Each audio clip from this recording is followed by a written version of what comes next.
एक ऐड या एक मूवी पे उठे सवाल ये narrow thinking, narrow minded, narrow संकीर्ण सोच का प्रतीक नहीं है। ये वो गुस्सा है जो पिछले 70 साल से धीरे धीरे उपजा है। माइनॉरिटी अपीसमेंट के नाम पे जो पॉलिटिक्स होती रही है, ये उस गुस्से को, ये उस चीज़ को देखकर ये गुस्सा पनपा है, ये गुस्सा पैदा हुआ है। ये वो गुस्सा है जो कलेजा काट के दे देने के बाद भी माइनॉरिटी यहाँ पर सेफ नहीं है, ये सुनकर पैदा हुआ है। अगर आज कोई बोल रहा है तो उसके दर्द को समझिए, सुनिए। पिछले 70 सालों में हम लोगों को एक नकली, एक फर्जी धर्म निरपेक्षता, जो फर्जी सेकुलरिज्म सिखाया गया है, ये उसी की देन है। सारा धर्म निरपेक्षता का जो सेकुलरिज्म का जो पाठ है, वो एक खास वर्ग को, एक खास समुदाय को पढ़ाया जाता है। ये सिखाया जाता है कि एक मजहब विशेष, एक धर्म विशेष बहुत प्यारा है, बहुत प्यार से रहने वाला है, शांति प्रिय है। लेकिन सोशल मीडिया में, आज के ज़माने में जो सोशल मीडिया का ज़माना है, इसमें हम चेक एंड बैलेंस कर सकते हैं। हम पता कर सकते हैं कौन सी चीज़ फर्जी है और कौन सी चीज़ सही है, कौन सी जायज़ है, कौन सी नाजायज़ है। और यही नकली सेकुलरिज्म का भूत हमें फिल्मों में, हमें टीवी एड्स में दिखाई देता है, लोगों के विचारों में दिखाई देता है, सोशल मीडिया पोस्ट में दिखाई देता है। ये लोग इतने बायस्ड हैं, इतने दोगले हैं कि अगर दोगलाई में कोई ओलंपिक्स हो तो ये हर बार गोल्ड ही लेके आएंगे। IIM रोहतक के डायरेक्टर प्रोफेसर धीरज शर्मा, इन लोगों ने एक रिसर्च की थी 1960 से 2010 की फिल्मों के बीच। उनकी रिसर्च में ये सामने आया कि 74% जो सिख कैरेक्टर्स होते हैं, सरदार कैरेक्टर होते हैं हमारी मूवी में, वो सिर्फ एक मजाक का पात्र है। 58% कैरेक्टर जो अपर कास्ट या ब्राह्मण समाज से निभाया जाता है, उसको भी करप्ट दिखाया गया है, बेईमान दिखाया गया है।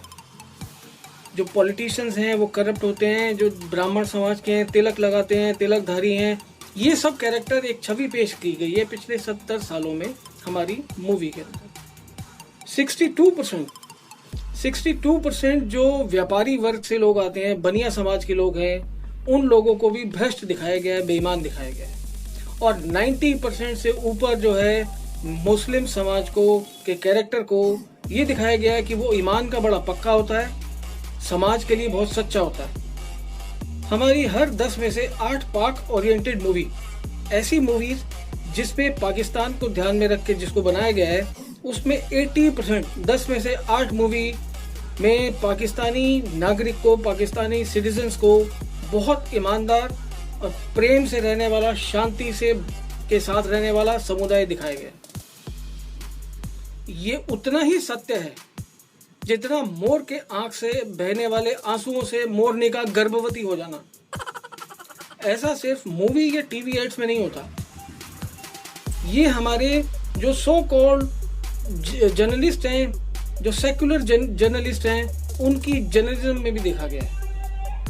ये इतने सच्चे और पक्के जर्नलिस्ट होते हैं कि एक समुदाय विशेष का तो ध्यान रखते हैं, लेकिन दूसरे धर्म के बारे में हमेशा नेगेटिव खबरें दिखाने के प्रयास करते हैं।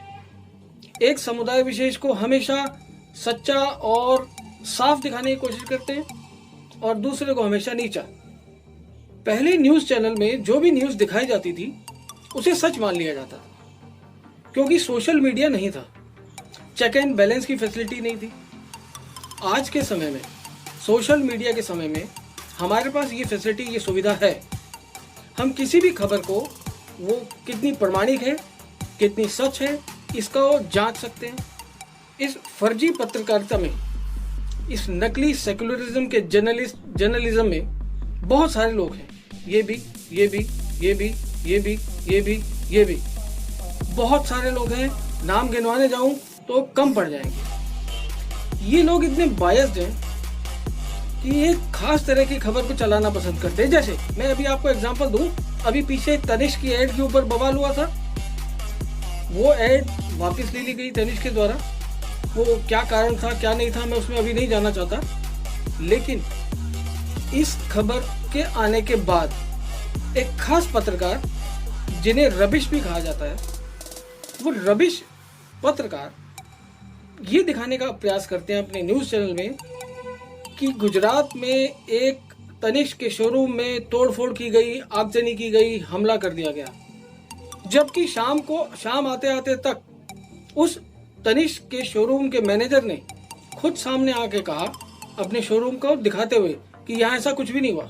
जिसको ये नकली पत्रकार पता नहीं क्या क्या अपने मन में जो भी आता है इनके, मुझे समझ नहीं आता इनके स्थान विशेष में कहाँ दर्द होता है, ये अपने हिसाब से फर्जी खबरें चलाना शुरू कर देते हैं जो बाद में फर्जी पाई गई। ये मंद बुद्धिजीवी, हाँ जी हाँ, मैं यही कह रहा हूँ, उनको मंद बुद्धिजीवी अपने ज्ञान की गंगा को इस तरीके से प्रवाहित करते हैं, ऐसा लगता है जैसे इन्होंने सिद्धुइज्म का कोर्स कर लिया। जी हाँ, आपने ठीक सुना, मैंने यही कहा, सिद्धुइज्म का इन्होंने कोर्स कर लिया हो ऐसा प्रतीत होता है। इनकी इन्हीं बातों को देखकर कभी कभी ऐसा भी लगता है कि इन्हें एक खास तरह का भारत रत्न भी मिलना चाहिए। ये फर्जी जर्नलिज्म की दुकान चलाने वाले चलती फिरती यूनिवर्सिटी कहलाते हैं कि क्या जर्नलिज्म में नहीं पढ़ाया जाना चाहिए। कभी इन्होंने कहा कि लॉकडाउन को जनवरी में फरवरी में लगा देना चाहिए था, और कभी कहते हैं कि लॉकडाउन के अंदर इतना नुकसान हो गया, व्यापार का नुकसान हो गया, नौकरियों का नुकसान हो गया, फलाना और ढिमका। इनके मुंह कभी बंद ही नहीं होते, इनको कभी पॉजिटिव न्यूज़ दिखाई नहीं देती, इनको कभी पॉजिटिव खबर दिखानी ही नहीं होती।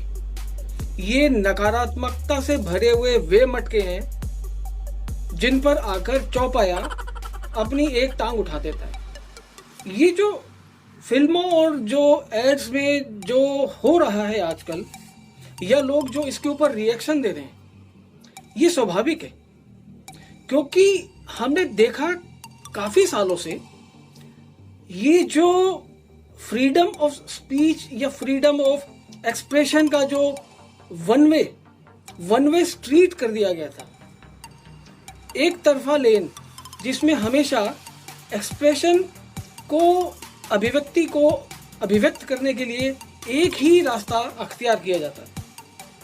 ये ही गुस्सा जो आजकल लोग सोशल मीडिया पे उड़ेल रहे हैं, उसकी यही एक वजह मुझे दिखाई देती है। आपको क्या लगता है मुझे बता सकते हैं, अपने विचार व्यक्त कर सकते हैं। आखिर में सिर्फ इतना ही कहूँगा कि अगर आपके देवी देवता या जिसको आप पूजते हैं, जो पूजनीय हैं, उनके अपमान पर अगर आपको गुस्सा, तनिक भी गुस्सा नहीं आता, तो इसका मतलब कि आप जिंदा तो हैं लेकिन आपकी आत्मा मर चुकी है। वीडियो कैसा लगा मुझे ज़रूर बताइएगा। अगर अच्छा लगे तो वीडियो को लाइक कीजिए, चैनल सब्सक्राइब कीजिए, शेयर कीजिए। जय हिंद, जय भारत।